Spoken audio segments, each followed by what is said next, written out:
Now, our next conversation is going to be about the African Union Commission chairperson's position that falls vacant next year, and Kenya has a candidate. And that candidate is the Right Honorable Raila Odinga, who has launched his bid officially. And then there's news. You'll read that for us, that news. Yeah. You'll read for us that news. So our guest is going to help us understand this and just look at why does it matter that Raila is a candidate? Why is Kenya making such a big deal out of it? Why the fuss? Professor Noah Midamba is a foreign policy and defense expert who will also tell us, so what happens? Raila has launched it, so then what? Where does he campaign? On top of vehicles? Does he have to go to every country and say, mimi nimekuja hapa, nataka kuwa chairman? What happens? How does he campaign? Prof, good morning. Good morning. Karibu sana to the hot seat of the situation. Karibu sana. You look dapper, man. Thank you. Thank you. You look very well dressed. Well, I know I was coming to situation room. Very good. And I know it's very hot in here. Very good. So I have to be careful. Yes. I thought about coming with my regalia. Chief regalia. But I decided that, I better be who I am. Very good. Right. Yesterday we had a guest here, seated right where you are today, Prof. His name is Abraham Ogenge. He is head of personal and private banking at Stanbic Bank. And he talked and described the kind of customer that he's looking at. And I think you fit the bill. You fit the bill. So when it comes to private banking, you know what you get? You get world-class trusted advisor. And they talk about there are people who need a bank and there are people who just don't need a bank. They just need banking. This thing of bank, no. So it's what you get out of the bank that matters. That you get a trained, trusted financial advisor who says, all right, Prof, so this is where you are right now in your life. This is what you have. This is what you've worked hard, you've accumulated. How do we make it work for you? And then also, how do we make it work for those that are your beneficiaries, both right now, and how do they get to understand this wealth? That's the important bit, isn't it? Yes. Yeah. No quiz. So then they said, and in fact he showed us a card here. It's called the Metallic MasterCard World Elite Card.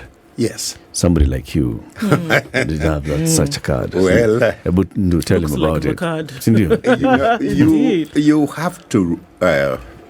I have traveled in this world more than most people will ever do. Very good. And given my background, which is just let you take a few minutes, I left Kenya in the mid-70s. Went to America, to school, completed all my school, 6 degrees and all. During that time, I spent a lot of time working. So instead of my father, who was very close to me, my son, I will be sending you money. I told him, instead I will send you money. Very good. I worked through, I earned every single thing that I did in America. I learned a lot, and I had incredible opportunities, which taught at 7 universities. And then I became the first black person in the cabinet of governor of Washington State. And then I also ended up in a very senior position in the intelligent national security of United States. And eventually, before I left, returning to Kenya, I was vice president of Kent State University, which is the 3rd largest state system. And I came back for a lot of reasons. One, the day my father escorted me to the airport, he said, my son, you must return to serve your country. And while I'm in America, I realized that people like me, who are well established in America, are not thinking about Africa. They're not coming back. Their children go to the best school, they live well, everything. And I just remember after my father passed away that it is time to return. And, I left my children, they were young. And they had to have a meeting. Daddy, you cannot just leave. We have to have a meeting about it. So my 4 girls and a little boy spoke last, and he said, but who's going to look after me? The girl said, it is time you return to Africa, to serve Africa. And it was a consensus, but the boy was very reluctant. And that was hard. But I returned because I had really serious concern about our education system. Having traveled around the world, I want to come and serve Kenya. So I started as Vice Chancellor of KCA University, a small university with 4,000 students. By the time I left, we were close to 20,000, and every staff and faculty are paid on time. And I left them a significant surplus. And the big thing is nobody can follow me and say, Midamba took 1 cent, my friend, and build his house. Good story, Prof. So that's where I started. Very good story. Yeah. Now, we are going to put you in touch with Abraham Ogenge at Stanbic, so that with the Stanbic private banking account, Yes. you can get all these benefits because you deserve them. Thank you, You my deserve friend. them. But now, I will. City is going to give you the day's proverb. Okay, no problem. Yeah. I'll be. So listen to the proverb. Yeah. He's in one country in East Africa. Which country is this, City? We are in the Republic of Kenya. Right. Yes. Midamba's home. Sound very good, Chief. The Republic of Kenya. Yeah, we're in the Republic of Kenya. Okay. Yes. And our proverbs will be in the Kiswahili language. Uh-huh. And you, as our honored guest, we will ask you to try and give us what you think is an appropriate translation in English of that proverb in Kiswahili. Okay. Okay. That I will try. Excellent. I lost my Kiswahili base, but I will be. I want to assure you, Prof, Yeah. you have good company. Many people struggle with Kiswahili. Yeah. Even in this room before you came in. There are You, people- the experts. Yes. Yeah, You see, Eric, I haven't mentioned your name. You see? Okay. Nimechoka kutangatanga. Hapa tatia nanga. Nimechoka kutangatanga. Yes. Hapa tatia nanga. Yes. Say it in English, Prof. Oh my God, that one is deep.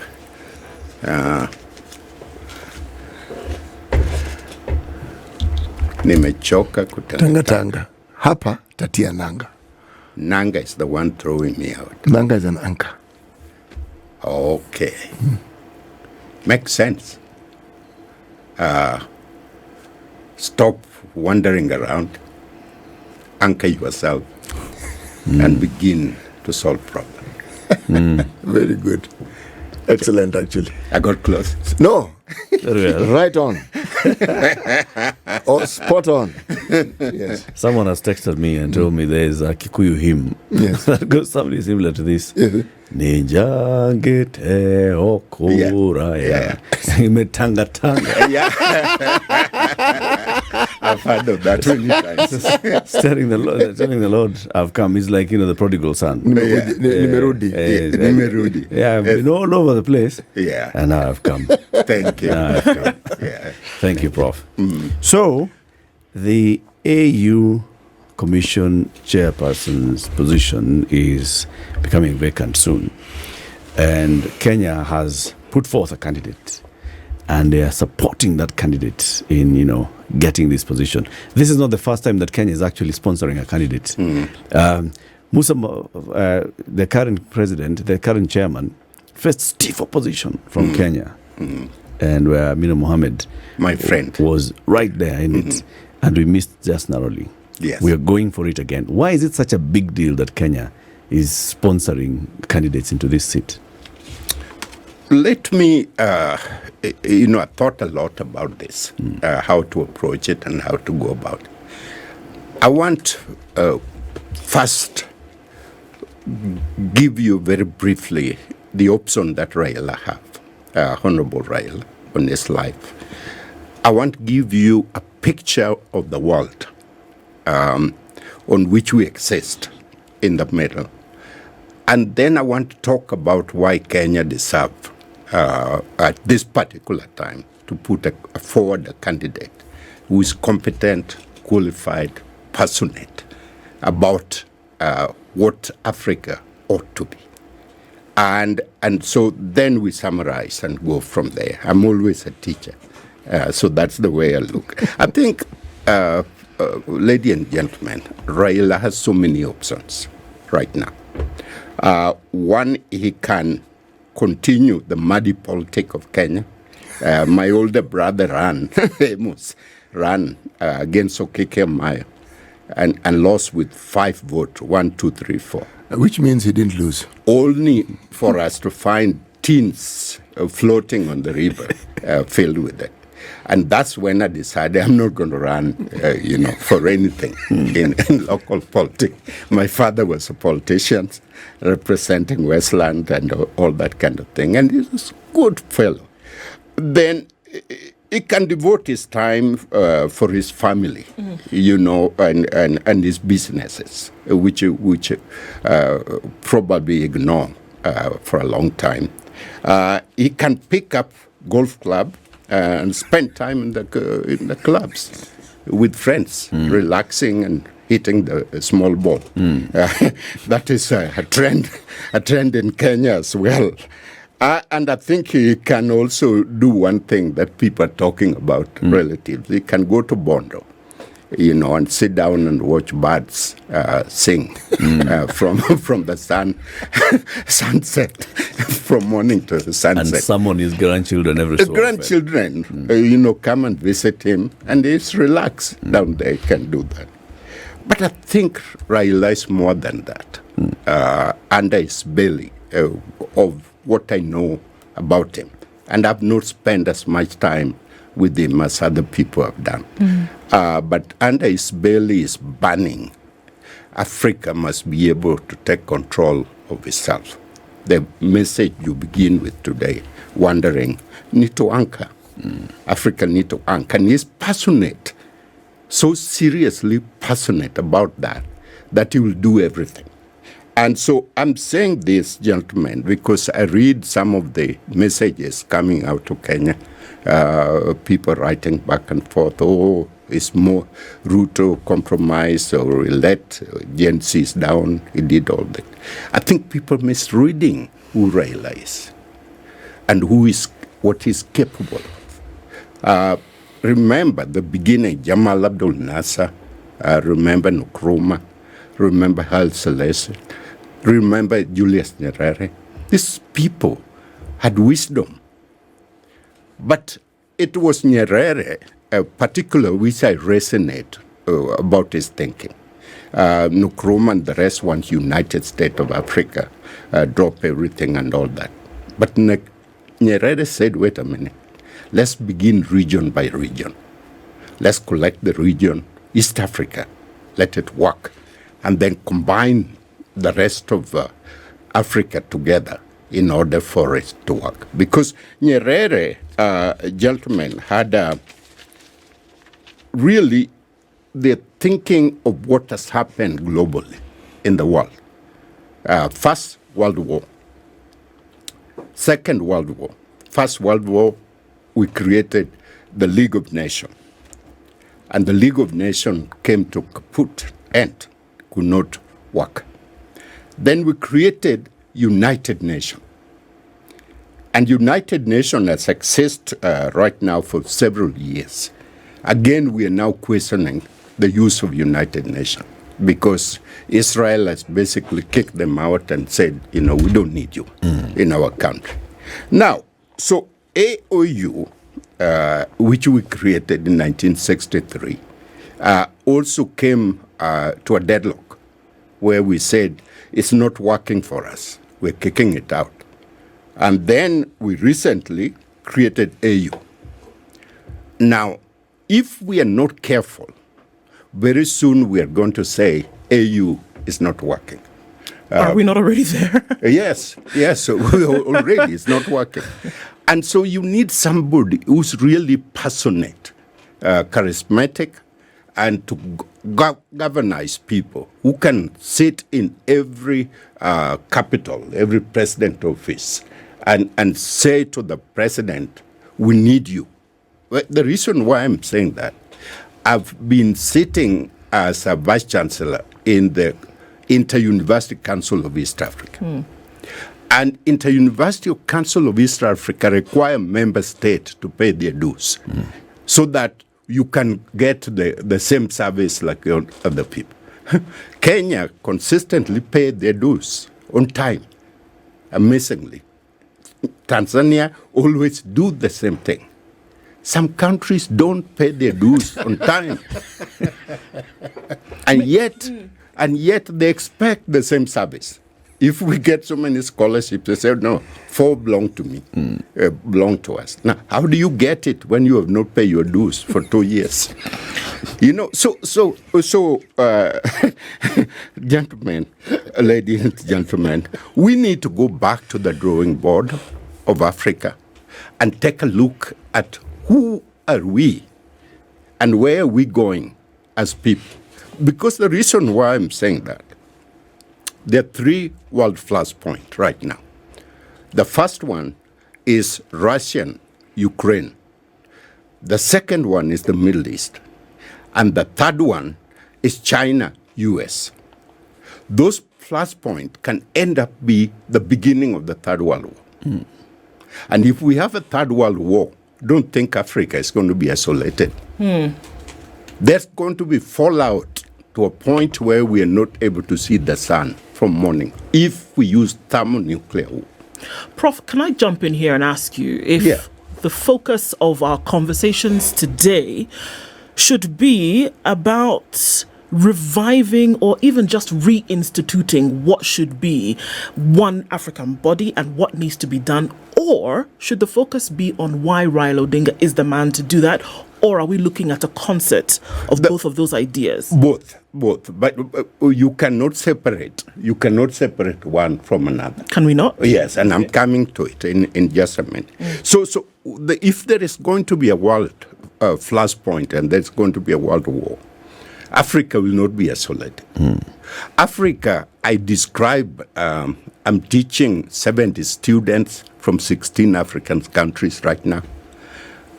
But I describe Africa as the biggest island in the world, with every resources you can think about. Potential food that can feed everybody.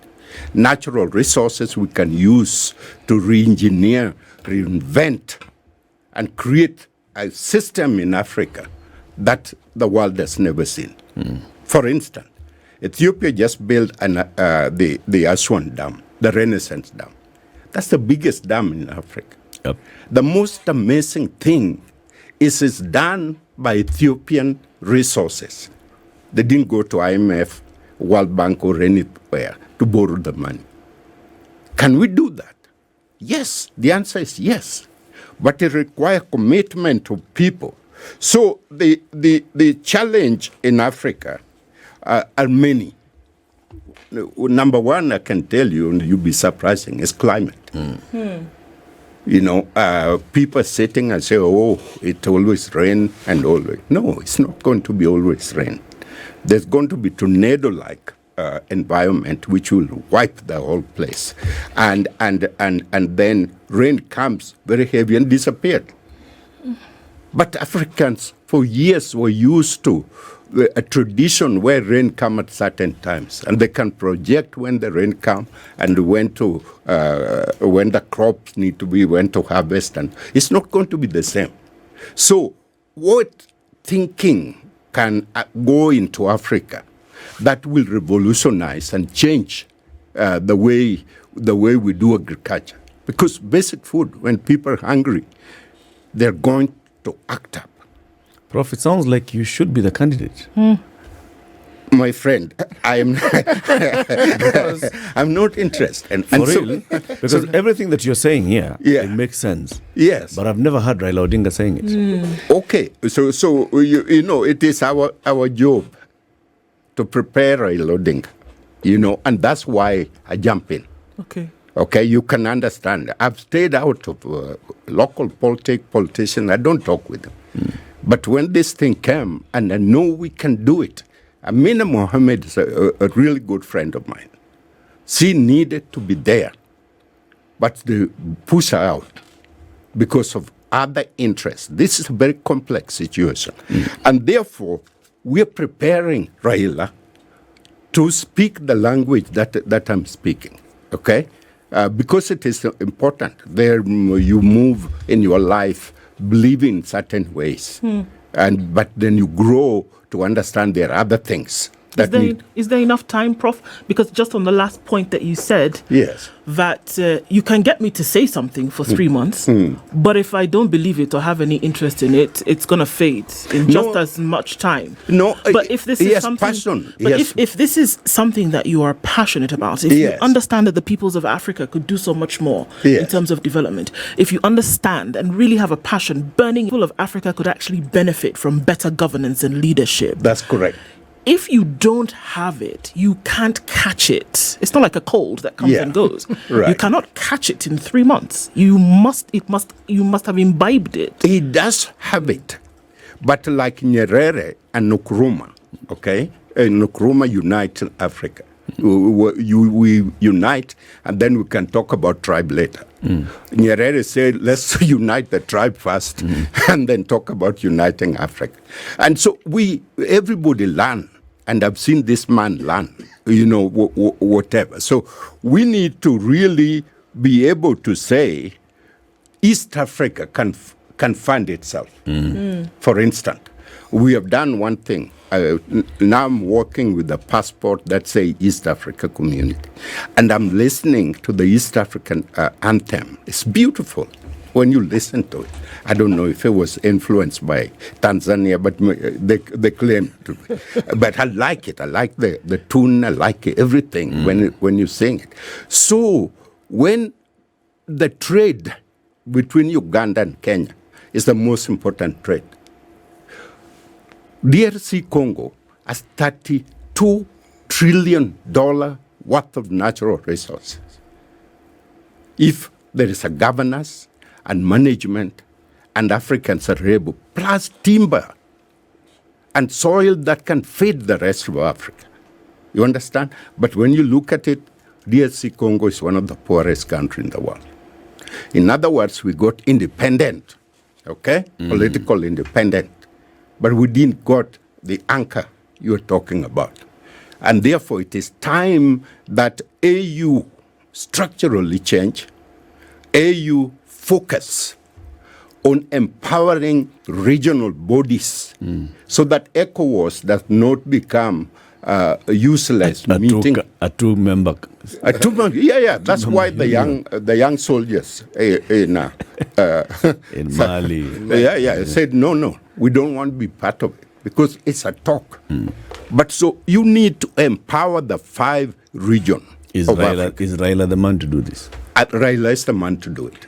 How are you going to get Raila to say exactly what you're saying? Because the reason why I'm quiet, it isn't often that I want to sit and listen to someone saying something which makes a lot of sense. And I'm listening because what you're saying makes sense. Thank you. How will we get Raila? Sorry, not we, you. How will you get Raila? Yes. Believe and say. Yes. The government just pull in a group of a team in Kenya, which I'm very pleased with. Former diplomats, professors, all those kind of people, and divided us into 5 teams representing every region. And these teams are talking and debating. And basically what we told the committee, this needed to be the beginning of everything, such that the messaging going out to the rest of Africa need to hear. Now, as I was telling you folks, we have a problem. But this problem is out of hand because we spend a lot of time individual accumulating so much money out of the public and not caring about this issue. Why am I saying this? Lee Kuan Yew, which is quoted a lot of times, and the best thing you can read is a letter from the grave. the letter he wrote before he died, had two choices. One, to become one of the richest people in the world and be listed in Forbes magazine, or to empower his people from the bottom up, like we were talking about, and make everybody middle class and be happy of the countries he had created. So that's what Lee do. He didn't die as the most as the richest man, but he died out of a great country. He left a great country, which is a model and example to everything. These things we should not continue just talking about it, because we have the resources right here where we are. We have a huge debt. Africa is suffering out of huge debt. Why are we borrowing this kind of money when we can do it ourselves? The rail system we just developed cost us twice as much as need to be. Okay? And it's one gauge. In Ethiopia, they built two gauge, are longer than what we have, and it's cheaper than what we did.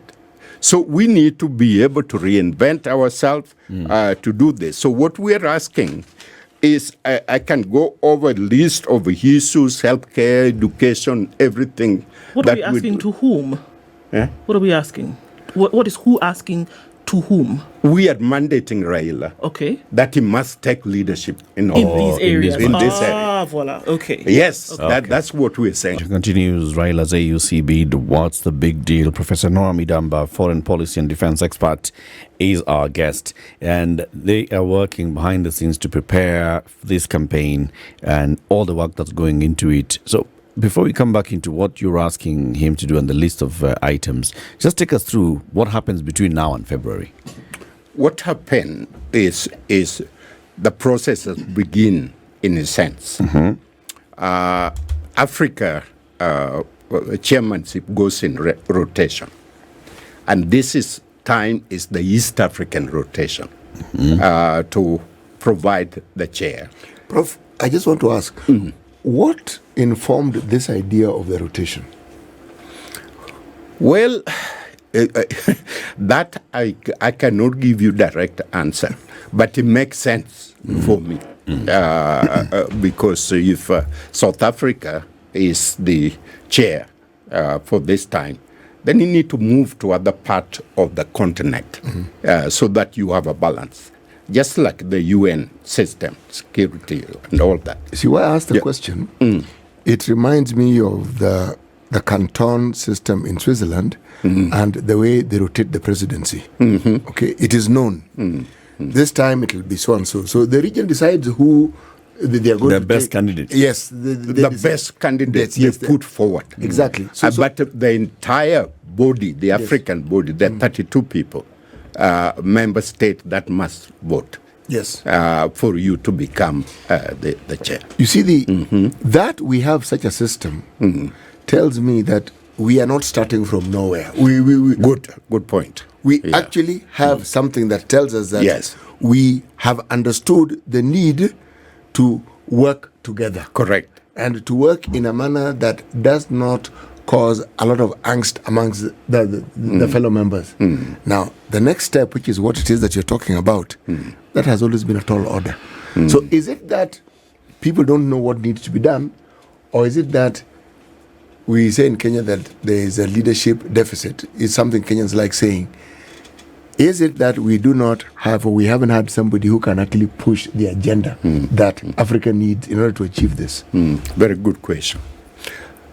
First, when very good people get into beer hall, and after about 30 minutes, they come out.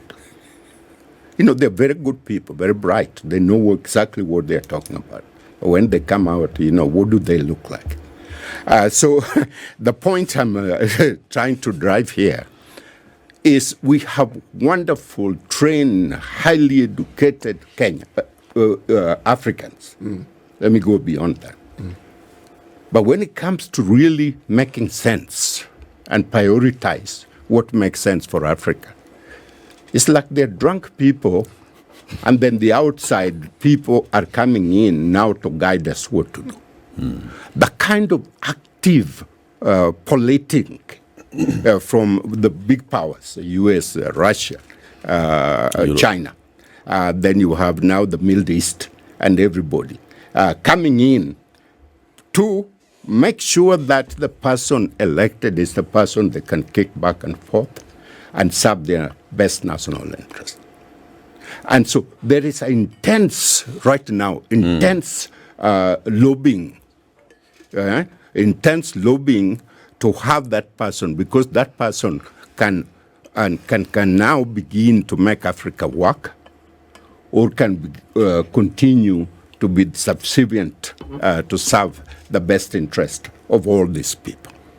And Africa, my friend, we are tribal.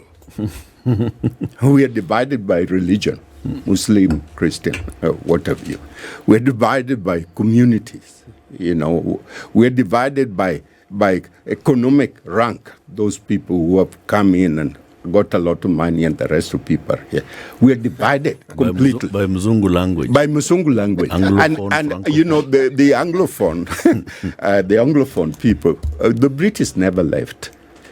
French even gone further than that. They're controlling the banking system of all the Francophone countries. So if you want to make anything, you go to France and then come back here. And Lusophone.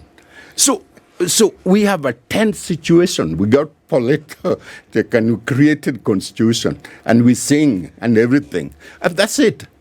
But underneath, we're burning. Africa is burning.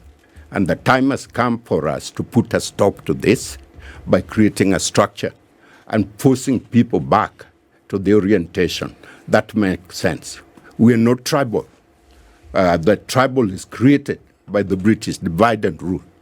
And so the point is, what we're saying, you see people like Obasanjo traveling back and forth. It's burning inside for that united Africa. That's the reason Iran second time, he came back and overthrew the government second time, because Nigeria is the biggest economy in Africa. Second. So they say. Isn't it? Second. Is it second? Which one? So they say South Africa is first. Oh, so Which South country has Africa. the biggest population in Africa? He said economy, eh? Yes, I know. Economy. Yeah. Yeah, Nigeria. But I'm asking the Yeah, question. GDP. Look at the GDP. Which Anyway, country, which country has the largest population in Africa? Well, Nigeria. Nigeria. Yeah. But it doesn't equate to the largest economy, though. Well, you look. But I understand your point. Do you understand my Yes, I point? do. We yeah. want Nigeria. to have the Obasanjo. largest Oh, you want it? We have the Okay, largest okay. Yes, and Nigeria produced the biggest oil Yes, yes. and everything. Yeah. Nigeria was not refining its oil until Dangote came and created the refinery. And Dangote wants to do that in East Africa. He wants to do that for Angola, but he can't because where's your passport, and all that kind of thing when it traveled to Angola and to Kenya, to other countries. So we want to stop, excuse me, stop that crap. Stop the crap so that we can create Africa to grow. And so all this problem we're having, now, let's see, I'm looking Raila and his politics and consistency. One consistency is taking his life, putting his life forward for the people of Kenya. I mean, from Moi to where we are now with Ruto, who's been shot at, who left his family to struggle for this country. Look at the Constitution 2010. That is one of the best comprehensive constitutions there is in the world. It's a cosmos of the British, South Africa, US, and put all together. And if we follow that constitution, we can begin to behave like people and have control of each other. He had a lot of role in that. And so you cannot forget. The other thing, that peace mediation, Africa cannot move anywhere. Think about how many Rwandese died. Think about what's happening right now in Sudan. And know that Putin And Trump, if he comes, is going to use very colorful language to call you. It doesn't care. It doesn't go to bed and wake up and say how many kids died in Africa. True. Putin the same, Xi Jinping the same. But issue is what can we get out of Africa? Yeah. And therefore, we're going to need to have peace and coexistence. Without that, we can't. Prof, Yeah. you're speaking my language because, I die for Africa as well. Yeah. And I know that there are many, many, many issues that need to be dealt with, probably top of the list, leadership and governance. And then we'll see the trickle-down effect of a lot of all of these things. And here we are having a conversation, and I'm still going back to what you said about what we are going to tell Raila Odinga, that these are the things that he must speak. These are the things that he must say he is going to do. But I'm still worried that maybe he's not caught that fever. No, he is beginning to. Oh. Okay? Let me tell you, I'm watching him. And otherwise, I'll not be here talking about this thing because I kept out. I don't want. Previously, I kept out. They have asked me, Prof, let's bring you here to serve as the only person that I got very close to working like that with was Maina Mohammed. I serve as the chair of resolving Kenya conflict, Kenya people, value system. I serve on that. And so what's governing Kenya right now is our work. But I asked them not to create a commission because there's no reason. But they went ahead and created commission. So commission is not serving. So the point I'm talking about here is everybody learn. Okay, you hear what I'm talking about. He want African Union. African Union is not going to come from the sky because of the Arab North, the African. Down here. South of the Sahara. South of Sahara. And why is Africa divided south of Sahara? So one thing is to solve the conflicts we have within ourselves. The issue of Somalia, the issue of Ethiopia and Egypt. Ethiopia built the Renaissance Dam. Renaissance Dam will serve the entire Ethiopia and all neighboring countries, including Kenya, including Sudan, including Somalia. That's what Renaissance Dam. Egypt is threatening to blow it up. Yeah. Egypt has the biggest air force in the continent of Africa. Is it going to use it to destroy development? Who's going to stand in front of the president of Egypt and say, this is wrong? And collectively as Africans, let's solve this in a different way. Egypt is using River Nile based on 1928 British treaty. Kenya need to use River Nile. Uganda need to use, South Sudan need to use River Nile. We need to agree, Ethiopia need to use River Nile. We need to agree on solution on what is going to benefit the upstream and downstream. Prof, the things that you're saying are radical, right? And for the structure of the AU, like you're saying, to be reshaped, rejigged, that needs a lot of radical work, right, City? Needs a lot of work that needs to be done radically, that needs to... Yes. That needs a leader who actually just stands up and says, you know what? Guys, this is it. This is it. This is how we have to go. First of all, a leader who's persuasive enough to bring everybody to the table, to bring everybody on board. I'm sure everybody in Africa agrees. But then everybody in Africa at the same time has very many other interests that force them to have a certain conversation a certain way, like you said. There are external factors at play. How do we get a leader who will do all those things? Who will bring the African leaders to agree to say the thing that they all feel? That we need an African Union that is strong and that works for Africa. John Kennedy, the former president of the United States, had some of the best advisors you can put together. Barack Obama had some of the best advisors. I was a campaign manager in Cleveland, Ohio for Barack Obama. But he surrounded himself with not yes people, but the kind of people who can articulate what need to be done and debate him so that he understands that this is what is needed. Does Raila have such people? Well, you are asking a very tough question, my friend. Oh, yes, I am. Yeah. He must have those people. Yes. Does Okay? Yes, there are some of them, then some of them are not. There are a lot of yes people. You're a lot of yes men right now. You see, this is the issue. This is the issue, Prof. Look, if he hasn't done it before, and then he goes into this seat, what makes us think that he's going to do anything different? Okay, I'm So coming. this is the expectation that, you know, some like you will have of him. And then there's he himself and what his expectation is. I'm coming to that. There is a space where you serve the local muddy politics, where you're really muddy. And there is UN and there is Africa, where it's elevated to the north. People are looking for specific what you're putting forward. Okay? President Kagame is creating one of the best governor school in Rwanda. And he's done some things in Rwanda. Everybody can criticize him. Oh, he's so arrogant, oh, he's so... No. Look at the kind of car he drives, to give you an example. And look at the discipline he has created in his country.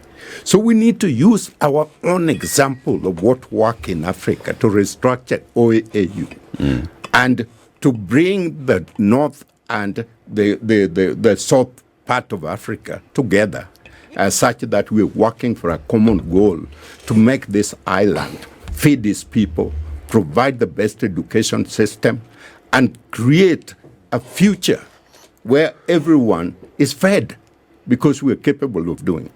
And so it is us, it's like incumbent upon. Now let me look at what has been achieved. Right now, there is Pan-African group which is based in the UK, and they do a lot of collective research, find out where things are. They've done a survey, and in this survey, Raila has 52% of the four people, how many are there? There are four people who are running, who've been selected. Raila is 52%. The second, Mohammed Ali from Djibouti, has 33%. And the next one, Richard James, has 9%. And the last one has 4%. Now, having said that, the number of countries that have signed on right now is about 19 that have signed their name. You need 32%, 32 countries will vote for him. But out of this, the entire East African heads of state, from DRC to Rwanda, of course Kenya, Tanzania, and Uganda, Burundi, Somali, they're all on. Okay, so you're looking at rotation, and the East Africa head of state are on board. Say this is our candidate. Now, so we as Kenyans, where he comes from, has to do everything we can to make it a candidate which is going to sign and succeed. You get me? We can now go, where did you sleep, what happened to you, and all that. The kind of politics that's going on. I'm saying this because I build a house and I live with Jewish people in America. They fight all the time. They're constantly Jewish. They're agitated. They're, constant. They're fighting. Touch the name of Israel. And come together. Then you wonder, why were these people, were they really fighting? And so what I'm saying to Kenyans, I've done that a lot in America, because there were people who were voting for John McCain, there were people voting for Barack Obama. And I said, Barack Obama has root from Kenya. And the people who are going to make him giant are Kenyan people. because he has root and he's a black person. So we are going to make. So if these people can see the sense, and then you have quite a number of outsiders like Guinea-Bissau, Nigeria, South Sudan. South Sudan is part of us. South Africa, Zambia, Zimbabwe are all on board. If they can see this, why are they voting? Why are they coming? If there was nothing about this man, so it is incumbent upon us as Kenya to make him a better person. Prof, something that disturbs me though, Raila is a strong candidate. We believe the AU should have a strong candidate. We should present a strong candidate. But the other countries who haven't signed on to this, are we certain that they also want a strong candidate? The last time we had a really powerful person helping us was Gaddafi, remember? And he was serious. Nasser was serious. Nkrumah was serious. Haile Selassie was serious. Of this lot, the person who had a good go of it was Nyerere, retired quietly. Simple. Yes. I'm simply asking the question, does the continent actually want a strong leader? Let me, and I've spent a lot of time thinking about this, my friend, which is asking what's really wrong with us. What really is wrong with us? The continent and the people of the continent want it now. They don't want to wait for tomorrow. Okay? And that is cutting across the board. People of Yacha want Yacha. The Middle Easterns.